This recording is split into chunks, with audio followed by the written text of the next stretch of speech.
I considered my age and the fact that at the end of a second term I would be in my mid-80s, and I think it's time for guys like me to get out of the way and have people in the next generation step forward, because they're going to be shaping the world they're going to be living in.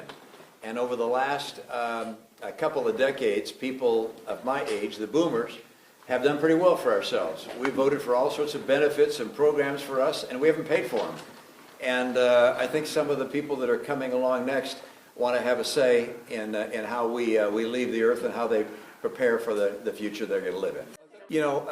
There was a recent poll in Utah which had me showing some very strong numbers. I was very pleased to see that. I think the people in Utah don't all agree with me on the posture I took with regards to Donald Trump, but they respect people who vote their conscience. And I appreciate that in my fellow citizens. And I don't have any question in my mind that if I'd have run again, I just don't think that we need another person in their 80s.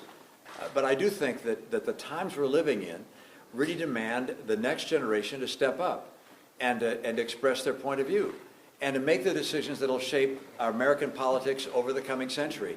And just having a bunch of guys that were around, the baby boomers, who are around in the post-war era, we're not the right ones to be making the decisions for tomorrow. Well, there's no question but that the Republican Party today is in the shadow of Donald Trump.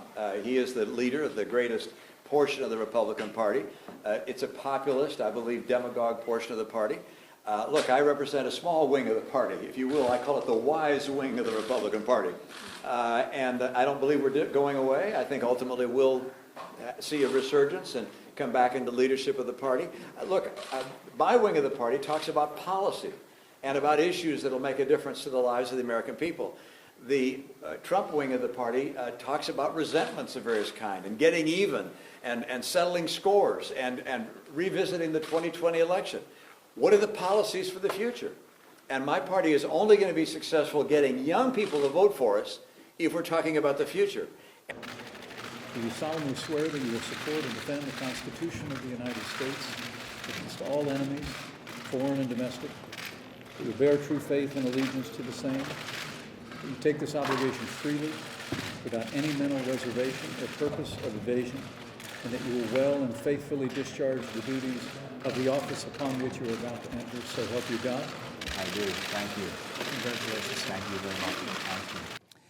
I'm aware that there are people in my party and in my state who will strenuously disapprove of my decision, and in some quarters I will be vehemently denounced. I'm sure to hear abuse from the president and his supporters. Does anyone seriously believe that I would consent to these consequences other than from an inescapable conviction that my oath before God demanded it of me?